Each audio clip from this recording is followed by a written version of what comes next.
വാർത്തകളിലൂടെയൊക്കെ അറിയുന്നത്. വളരെ സങ്കടകരമായ കാര്യമാണ്. അത് അവിടെ പോയി കണ്ടു കഴിഞ്ഞാലേ മനസ്സിലാവുള്ളൂ അതിൻ്റെ വ്യാപ്തി. ഒരുപാട് പേർക്ക് നിമിഷ നേരം കൊണ്ട് ഉറ്റവരെയും ഉടയവരെയും വീടും സ്വത്തും എല്ലാം നഷ്ടപ്പെട്ടു. പക്ഷെ നമ്മളെല്ലാവരും ഒരുമിച്ച് ചേർന്ന് അവരെ സഹായിക്കുന്നു എന്നുള്ളത് വലിയ കാര്യമാണ്. അതിലെടുത്ത് പറയാവുന്നതാണ് Indian army, navy, air force, fire and rescue, NDRF, police, അതുപോലെ ഹോസ്പിറ്റൽ, ഡോക്ടേഴ്സ്, സന്നദ്ധ സംഘടനകൾ, സാധാരണ ലോക്കൽ ആൾക്കാർ.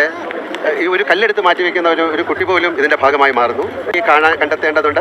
നമുക്ക് പ്രതീക്ഷിക്കാം അവരത് കണ്ടെത്താൻ സാധിക്കട്ടെ എന്ന്. അതിലുപരി എനിക്ക് പറയാനുള്ളത്, ഞാനുമായിട്ട് അസോസിയേറ്റ് ചെയ്യുന്ന ഞങ്ങളുടെ ഒരു ഫൗണ്ടേഷൻ ഉണ്ട്, വിശ്വശാന്തി ഫൗണ്ടേഷനാണ്.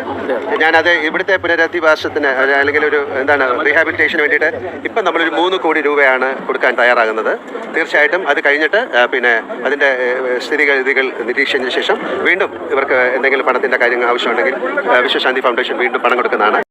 വയനാട് ദുരന്ത ഭൂമി നടൻ മോഹൻലാൽ ഇന്ന് സന്ദർശിച്ചു. ലഫ്റ്റനന്റ് കേണൽ കൂടിയായ അദ്ദേഹം ആർമി ക്യാമ്പിൽ എത്തിയ ശേഷമാണ് ദുരന്ത ഭൂമിയിൽ എത്തിയത്. ഔദ്യോഗിക വേഷം ധരിച്ചാണ് അദ്ദേഹം മേപ്പാടി ക്യാമ്പിൽ എത്തിയത്. ദുരിത ബാധിതരെ സന്ദർശിച്ച ശേഷം മോഹൻലാൽ ദുരന്ത ഭൂമിയിലെ ചൂരൽമല മുണ്ടക്കൈയിലേക്ക് എത്തി.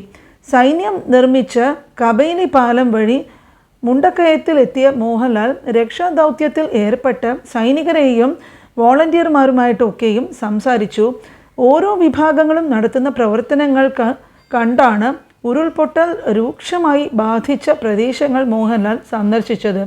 ഉരുൾപൊട്ടലിൻ്റെ പ്രഭവ കേന്ദ്രത്തിന് അടുത്തുള്ള പുഞ്ചിരിമറ്റം വരെ മോഹൻലാൽ എത്തി കാര്യങ്ങൾ നോക്കി കണ്ടിരുന്നു. അദ്ദേഹത്തോടൊപ്പം മേജർ രവിയും ഉന്നത സൈനിക ഉദ്യോഗസ്ഥരുമുണ്ട്. മുഖ്യമന്ത്രിയുടെ ദുരിതാശ്വാസ നിധിയിലേക്ക് 25 ലക്ഷം രൂപയാണ് അദ്ദേഹം നൽകിയത്. രക്ഷാപ്രവർത്തനം 6 സോണുകളായിട്ട് നടക്കുകയാണ്. കാണാമറയത്ത് ഇനിയും ഒരുപാട് പേരുണ്ട്. രക്ഷാപ്രവർത്തനം ചെയ്യുന്നവരെ സെല്യൂട്ട് ചെയ്യുകയാണെന്ന് അദ്ദേഹം പറഞ്ഞു. ദുരന്ത മുഖത്ത് ധീരതയോടെ അക്ഷീണം പ്രവർത്തനങ്ങൾ നടത്തുന്നവർക്ക് അദ്ദേഹം അഭിവാദ്യങ്ങൾ അർപ്പിച്ചു. മുമ്പും വെല്ലുവിളികളെ നേരിട്ടിട്ടുണ്ടെന്നും കൂടുതൽ ശക്തരായി എന്നും അദ്ദേഹം പറഞ്ഞു. ദുഷ്കരമായിട്ടുള്ള സമയത്ത് എല്ലാവരും ഒറ്റക്കെട്ടായി നിൽക്കാനും ഐക്യത്തിൻ്റെ ശക്തി കാണിക്കുവാനും പ്രാർത്ഥിക്കുന്നതായിട്ടും അദ്ദേഹം പറഞ്ഞു. മുണ്ടക്കൈ ദുരന്തത്തിൽ മരിച്ചവരുടെ എണ്ണം 300 കടന്നു.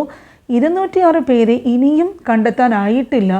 86 പേര് ചികിത്സയിൽ ആശുപത്രികളിൽ തുടരുന്നു. ഇത്രയും വലിയൊരു ദുരന്തം വയനാട്ടിനെ പിടിച്ചു കുലുക്കിയിട്ടും ഇത്രയും ദിവസങ്ങളായിട്ടും രക്ഷാപ്രവർത്തകർ അക്ഷീണം ഇതിനുവേണ്ടി പ്രവർത്തിച്ചു കൊണ്ടിരിക്കുകയാണ്.